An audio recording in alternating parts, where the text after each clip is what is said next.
प्रिय साथियों नमस्कार। जैसा हम आप लोगों को इसके पहले जो है नीति शतक का 97 श्लोक तो पढ़ा चुके थे, 98वां श्लोक पढ़ाना है।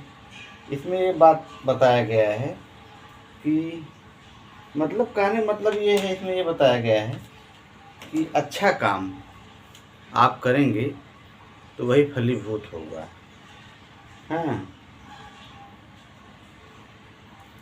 जैसे उदाहरण दे रहे हैं, इसमें जो है आपका बसंत तिल का छंद है। बसंत तिल का छंद का लक्षण आप जान ही रहे हैं।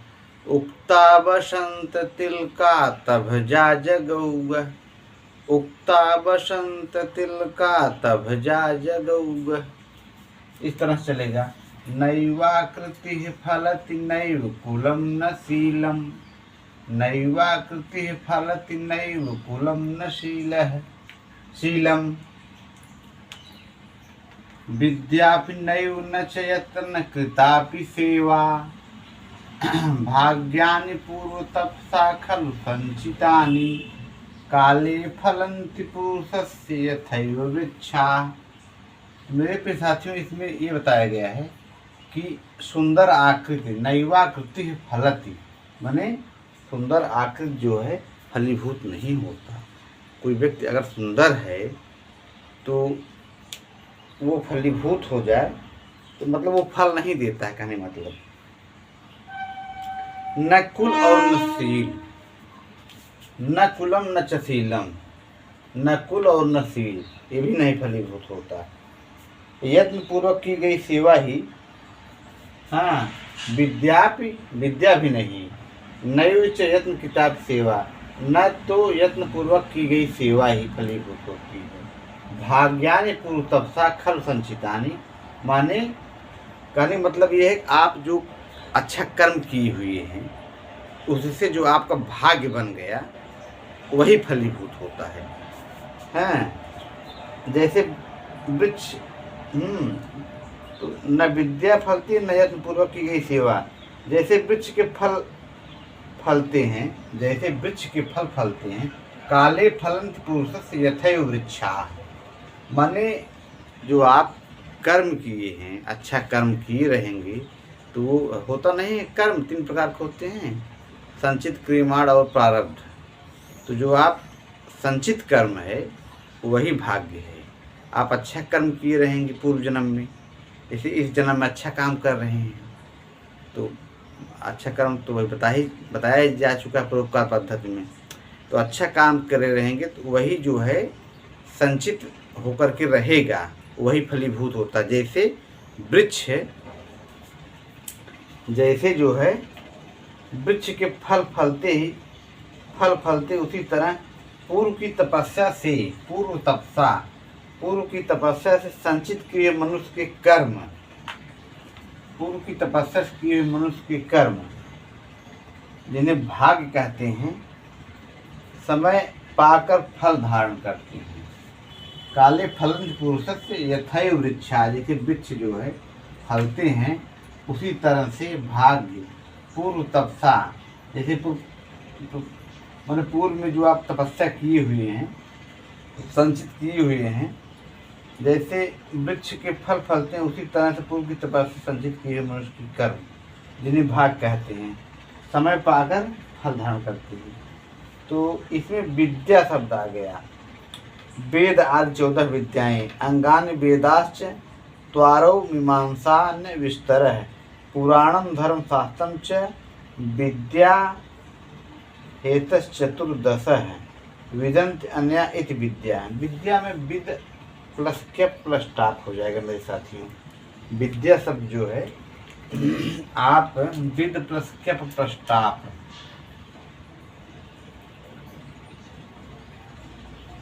विद्या बराबर with plus cap plus top बराबर हो गया आपका विद्या, यही ये हो गया। और यत्न कृतम हो जाएगा आपका तृतीय तत्पुरुष, यत्न कृता, पहला ये हो गया। दूसरा ये है यत्न कृता। यत्न कृता में आपका हो जाएगा तृतीय तत्पुरुष। ये हो गया यत्न कृता। सेवा चाकरी, सेव अगुरोच, पूर्व तपसा में आपका हो जाएगा कर्मधारय समास। तीसरा हो ये पूर्व तपसा। पूर्व तपसा, पूर्व तपसा में आपका हो गया कर्मधारय समास। पूर्व तपसा में कर्मधारय समास हो गया मेरे प्यारे साथियों। इस तरह से आपका ये आपका श्लोक समाप्त हो गया। अब 99वां श्लोक है कि इसमें आपका जो है अगला वाला श्लोक जो है इसमें आपका शार्दूल विकृत छंद है। कहने का मतलब ये है, इसमें ये बताया गया है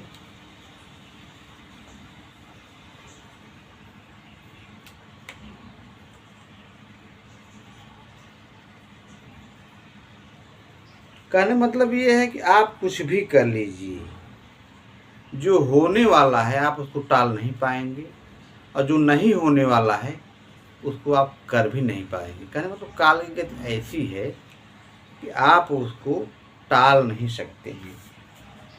तो इस तरह से ये हो गया, इसका व्याकरण तो टिप्पणी भी हो गया।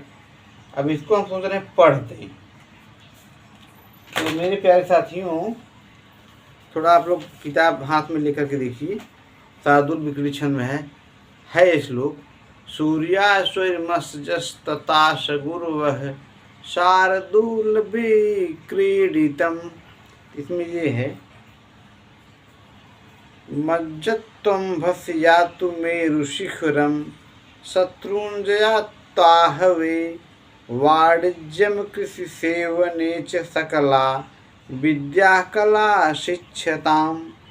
आकाशं विपुलं प्रयातु खग कृत्वा प्रयत्नं परं नाभाव्यं भवति कर्मवशगो भाव्यस्य नाशः कृतः। कहने मतलब वही बताइए जो आपसे, चाहे जल में डूब जाएं, चाहे मेरे शिखर पर चले जाएं, चाहे संग्राम में सत्य को जीत लें, चाहे वाणिज्य करें, चाहे नौकरी करें, चाकरी करें, सब कला और सब विद्या सीखें, बहुत प्रयत्न करके आकाश में चिड़ियों जैसा उड़ने लगें, चाहे जो भी कर लें, जो होने वाला है वह होकर रहेगा, जो नहीं होने वाला है वो कभी नहीं होगा। वह अवश्य, मतलब जो होने वाला है वो अवश्य होगा, और जो नहीं होने वाला है वो कभी नहीं होगा। तो इस तरह से आपका ये 99वें श्लोक समाप्त हो गया। इसके बाद हो गए अम्भस माने जल में, मज्जत माने डुबो दें, मेर शिखर माने सुमेर पर्वत पर, आहवे माने युद्ध में, आहुविनते ये हो गया। वाणिज्य माने व्यापार के सेवने खेती। इस तरह से ये समाप्त हो गया मेरे प्यारे साथियों। अब मैं सोच रहा हूँ कि 100वां श्लोक जो है, पर 2 श्लोक बच रहा है इसमें कर्म पद्धति में। इसके बाद ये आपका कर्म पद्धति समाप्त हो जाएगा। इसके बाद परिशिष्ट वाला आएगा, इसमें 10-15 श्लोक है, वो एक दिन में ही समाप्त हो जाएगा।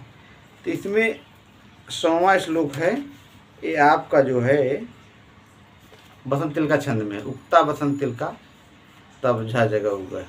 इस तरह से भीमं वनम भवति तस्य पुरं प्रधानं सर्वो जनः स्वजनतामुपयाति तस्य कृष्णां च भूर्भवति सन्निधि रत्नपूर्णा यस्यास्ति पुरुषकृतं विपुलम नरस्य। कहने का मतलब यह है जिस मनुष्य ने पूर्व जन्म में बहुत पुण्य जमा कर रखा है, उसके लिए भयंकर वन अच्छा नगर हो जाता है। ठीक है, सब लोग उसके अपने आत्मीय हो जाते हैं, सारी पृथ्वी उसके लिए रत्नों से परिपूर्ण हो जाती है। मतलब जो पूर्व जन्म में अच्छा कर्म किए रहते हैं उनके सब लोग अपने हो जाते हैं। अच्छा कर्म जो किए रहते हैं उनके सब लोग क्या हो जाते हैं, अच्छे, विपुल माने प्रचुर। तो जिस मनुष्य ने पूर्व जन्म में बहुत पुण्य जमा कर रखा है, माने आप बहुत पुण्य काम किए हैं, तो सारे परिस्थितियाँ आपके अनुकूल हो जाएंगी। इसमें बता रहे हैं कि भयंकर वन अच्छा नगर हो जाता है, सब लोग उसके अपने आत्मीय हो जाते हैं, ये सब बातें हैं। विपुल माने प्रचुर, पूर्व सकृतम पूर्व जन्म में किया हुआ कर्म, इसमें कर्मधारय समास हो जाएगा। भीम माने भयानक। इस तरह से ये आपका श्लोक संपन्न हो गया। अब अगवा लास्ट वाला श्लोक है 101वां। इसमें आपका जो है क्या नाम है, उपजाति छंद है। उपजाति छंद आपको बता ही चुके हैं, इंद्र वज्रा और उपेंद्र वज्रा, इन दोनों को मिला के उपजाति छंद बनता है। तो इसमें लास्ट बात ये कहा गया है, बने रणे शत्रु जलान अग्नि मध्य महारडवे पर्वत मस्तके वा सुप्तम प्रमत्तम विस्मस्थितम वा रक्षन्ति पुण्यानि पूरा कृतानि। कहने मतलब रण में हो चाहे वन में हो, शत्रुओं के बीच में हो, जल में, अग्नि में, महासमुद्र में या पर्वत शिखर पर, चाहे सोया हो चाहे उन्मत्तावस्था में हो, कैसे ही विषय स्थिति से मनुष्य क्यों न हो, परंतु पूर्वकृत पुण्य उसकी उस हालत में भी रक्षा करता है। मेरे प्यारे साथियों, इस तरह से आपका पूरा आपका निशतक समाप्त हो गया। अब परिशिष्ट बचा है। इसमें आपका शत्रु जलन अग्नि मध्यम दोनों समास हो जाएगा। महारडवे में आपका कर्मधारय हो जाएगा। पर्वत मस्तके में षष्ठी तत्पुरुष हो जाएगा। और पूर्व कृतान में आपका सुसुपा समास हो जाएगा। मेरे प्यारे साथियों, इस तरह से कर्म पद्धति समाप्त हुआ। इसमें यही बताया गया कि अच्छा आदमी कर्म करना चाहिए, खराब काम नहीं करना चाहिए, कुत्सित काम को नहीं करना चाहिए। इस तरह से आपका जय प्रसाद दुबे आपके लिए सदैव समर्पित। मेरे प्यारे साथियों, मेरे चैनल में जय प्रसाद दुबे नमा संस्कृत चैनल सब्सक्राइब जरूर कर दीजिएगा।